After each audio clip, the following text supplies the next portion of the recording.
Honestly, I think May and June might be worse than December. This week alone, we had a meeting for the French trip next year. We had a meeting for the high school soccer team next year. We had 2 birthday dinners. We had to sign up for end of the year teacher gifts. We had to sign up for contributions to the lacrosse tournament for all 3 kids. We had to figure out who was driving carpool for soccer. We have spirit days. We have end of the year awards. We have so many things going on, and I am just trying to survive. But one of the things I really want to be mindful about is what this transition into summer looks like. We're here in New England, and so summer doesn't start for a couple of weeks. So I want to start planning now what that first week looks like. Because if you're anything like me, by the time you get to the first day of summer, you're throwing nugs in the air fryer. You are packing everybody up for the beach. You're having late bedtimes and slow mornings and all that good stuff. But before you know it, the dog hasn't been fed. Nobody let them out. The dishes in the sink are piled up, and you're on day 4 of summer vacation, and you're like, these kids. And we don't want that, do we? So in today's episode, we are going to talk about ending this school year, and we're going to validate the chaos that happens for all parents, but I'm going to be honest, mostly moms. If you're with me, you're with me. And we're going to talk about how to plan for those first few days of summer. On next week's episode of the Behavior Blueprint podcast, we are going to be talking about a summer contract or just a summer schedule. It's going to be loose but specific, and I'm going to hit the different age groups. So this week, let's talk about that first week of summer. Next week, let's get into what our summer wants to look like. All right, let's get into it. Hi, I'm Mandy Grass, the family behaviorist, and these are 3 of my favorite little humans. Hi, I'm on this podcast. Let's do this. Let's do this. This is the Behavior Blueprint, where we can figure out why kids do what they do. Is that why parents yell sometimes? Sometimes, because parenthood is messy, behavior is complex, but with the right blueprint, we can figure it out together. Yeah!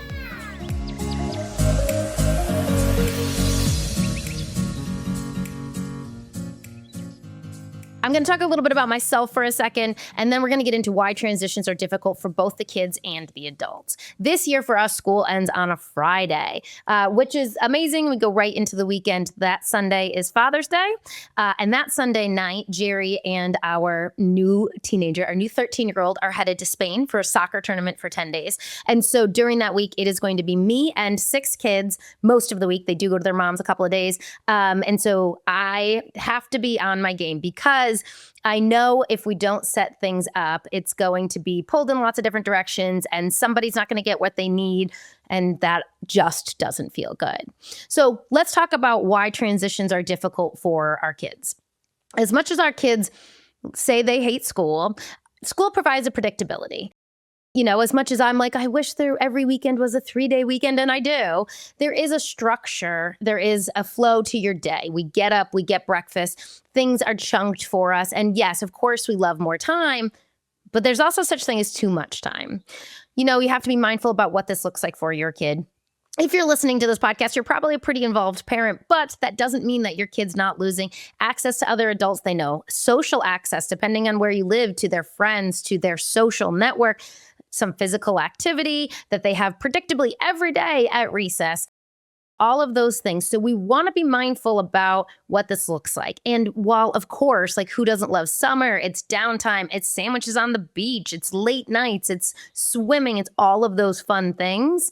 You know, too much of a good thing. We still want it to be predictable. We still want our kids to know what's coming up, because what you don't want is to be on week 2 of summer and hear that I'm bored, and then you're scrambling. So just keep in mind that can be really difficult for kids. Even the kid that hates to get up in the morning, losing that structure, losing that need to get up by a certain time can be extremely difficult.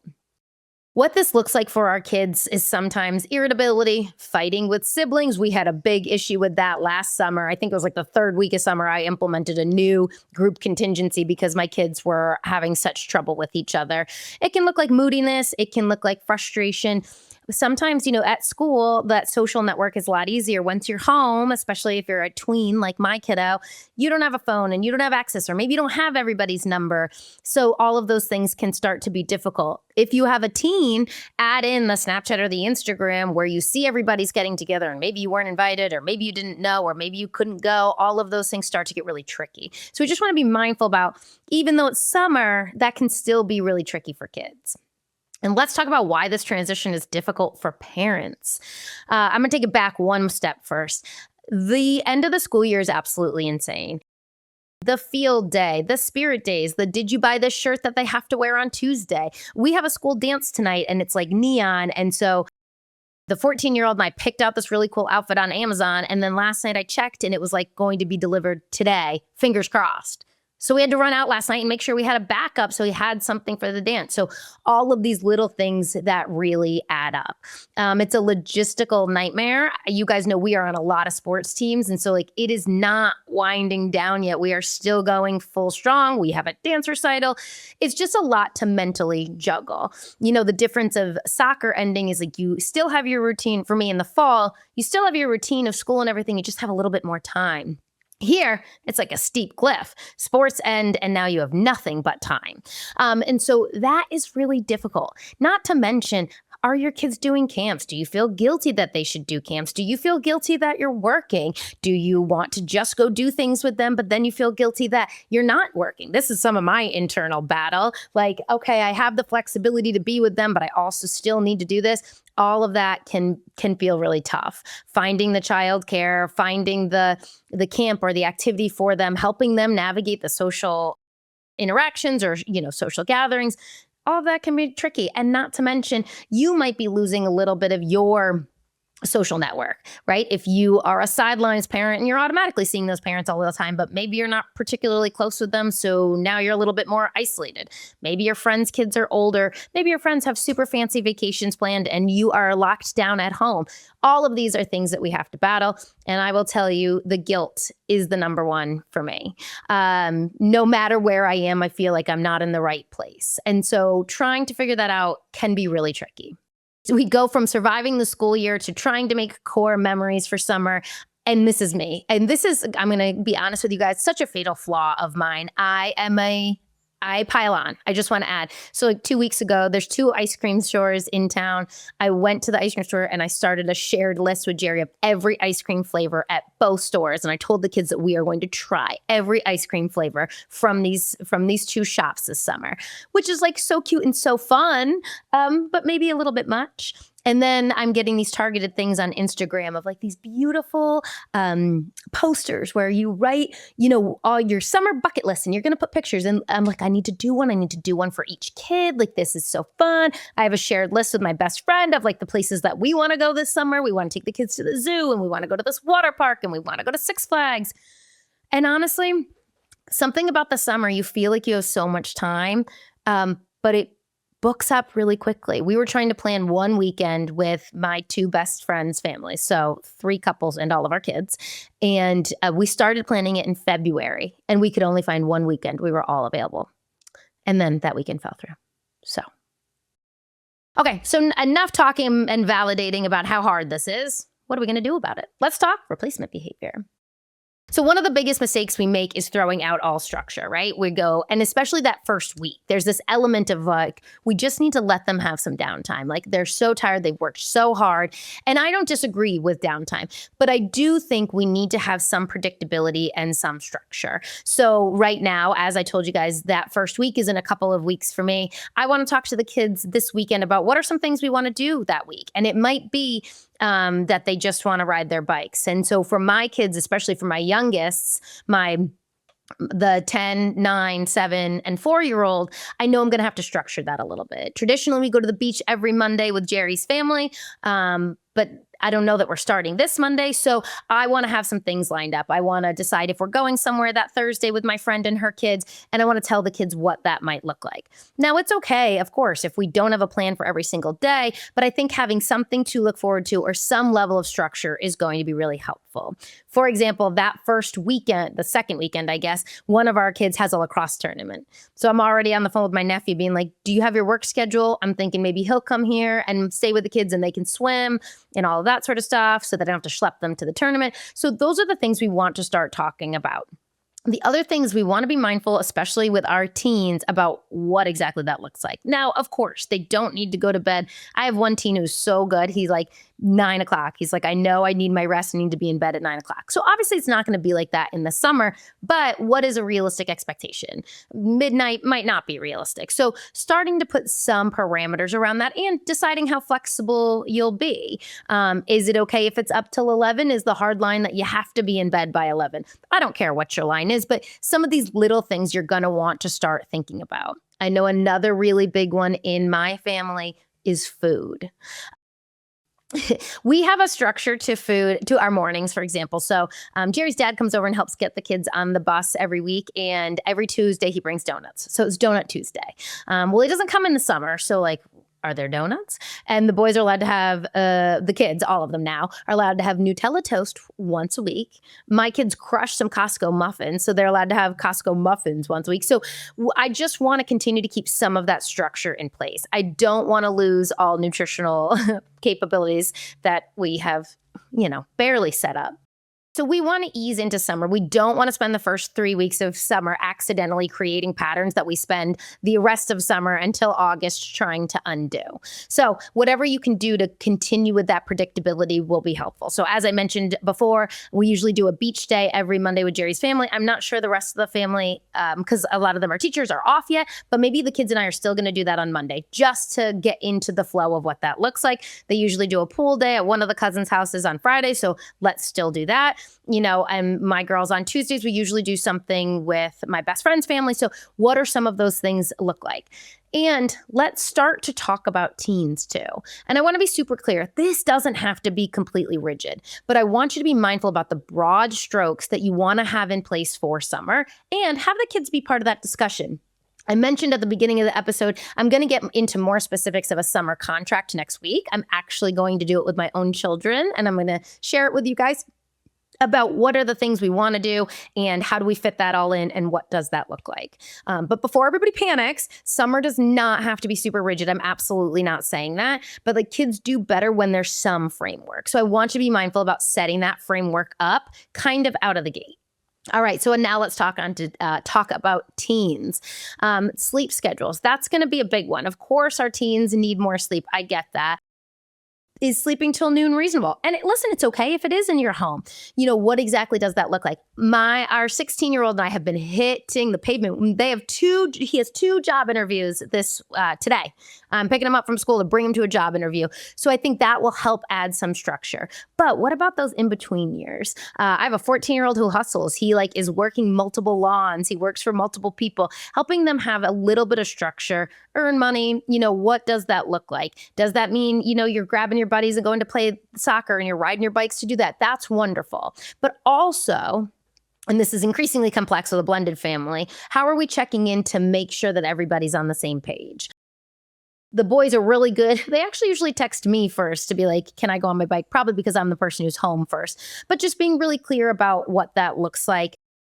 And one of my goals in life is to make our home the home. So I hope it's cool, go ride bikes with your buddy and then bring everybody back here to swim. Fingers crossed. That's what I'm hoping to. But we also want to be mindful about social media use, peers, and then the driving, or in our case, e-bikes. So we live in a really small, safe town with lots of sidewalks, and the boys have bikes and e-bikes, which is wonderful independence. I really, really love that. But also, what does that look like? Are we taking care of the bikes? Are we being appropriate?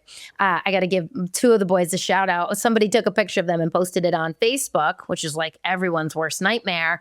And the comment was how great they were doing riding their bikes, how good they were doing listening to the rules, how polite they were. So listen, Facebook is a scary world. So that was a win.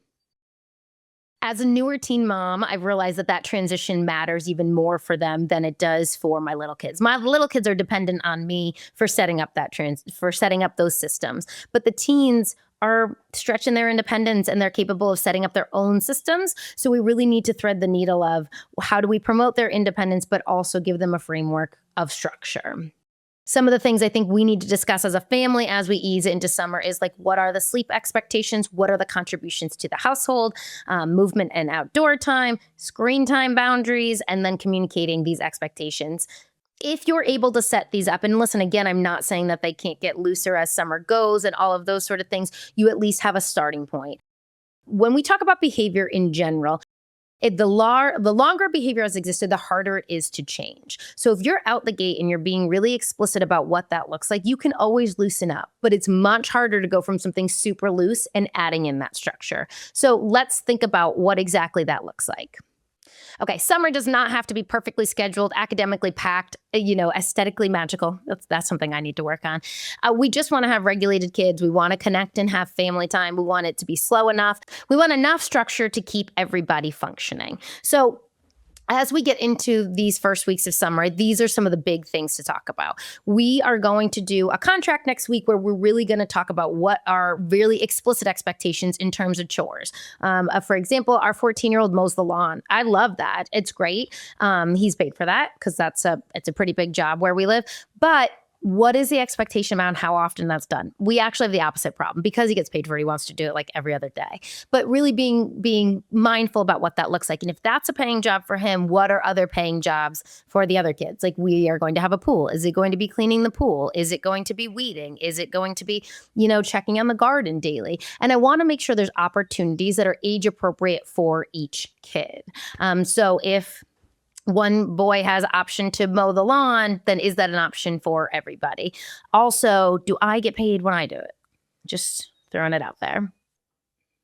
Okay, so as the school year is ending and you're feeling a little burnt out, I want to validate that is totally normal. I absolutely get it. And as you're about to collapse in exhaustion, I want you to think about those first few days of summer. I want you to come up with some loose structure. And again, maybe that's one thing daily. I also want you to come up with a few non-negotiables. For example, one of our non-negotiables is the girls can get up and have some TV time in the morning, but they must let the dogs out and feed them before the TV goes on.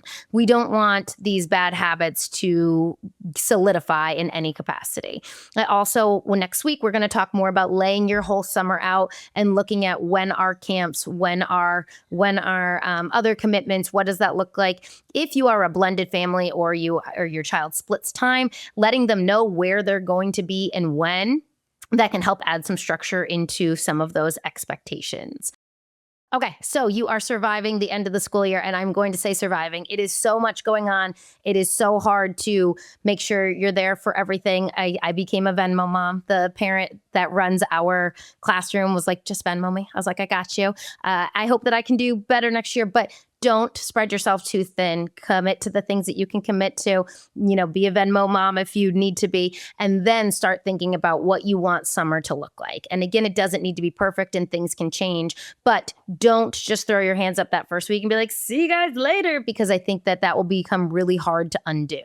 So for us, we're going to have a loose structure that first week. We're going to have commitments at various times, and we need to decide what the expectations are for when people have to be home, family meals, etc. One thing I think we are going to prioritize in the summer is family meals, because the school year gets so tough, especially with sports, and when we don't have the kids all the time, that really goes by the wayside. So not every single night by any means, but I think we're probably going to stick something in writing like, hey, every Monday night we're having family. Oh, we do that actually. Every Monday we do it after beach day. So like every Tuesday, it's just our family, the 9 of us, dinner.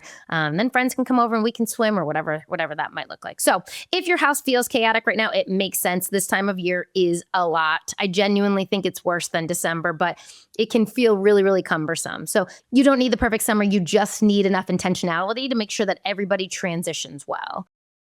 So really, this whole episode, we're just talking about that first week or two. We're just talking about setting up loose structure. Next week, and I genuinely want you to kind of follow it this way, right? We're going to set up a loose structure. And next week, we're talking about a summer contract. And this is something I want you to do the first or second week of summer. Really outline what your expectations are of each other, but it to be super clear. Who needs to check in, what that looks like, what screen time, what bedtime, what wake up time looks like, all of those sort of things. And again, this isn't like some super binding, intense at 10:52, you better be, eating your bowl of cereal. But next week, we're really going to dive into how to add some structure so that summer can still be fun and not completely chaotic. And so you're not hit with the I'm bored week 2, because that is the absolute worst. All right. I know that people from all over the world, thank you, but all over the United States listen to these episodes. And so I know some of you might be like rolling your eyes and mad at me because you live in Texas or California and summer has already started. Listen, it's never too late. But if your summer hasn't started, be intentional about those first few weeks. Next week, we're going to get into more in depth about how to set summer up for success. I'm going to share my contract. I'm going to talk about implementation and all of that good stuff. So give it a listen, give it a try in your home, and let me know how it goes. If this podcast has helped you even a little bit, leaving a review is one of the biggest ways that you can help me. It helps other parents find the show, and honestly, it helps me know what's landing for you. You can do it right now while you're listening. I would really appreciate it. For information on topics like this and many more, come back to this podcast, The Behavior Blueprint Weekly, and you can always check out my content on Instagram and TikTok at The Family Behaviorist. Thanks so much.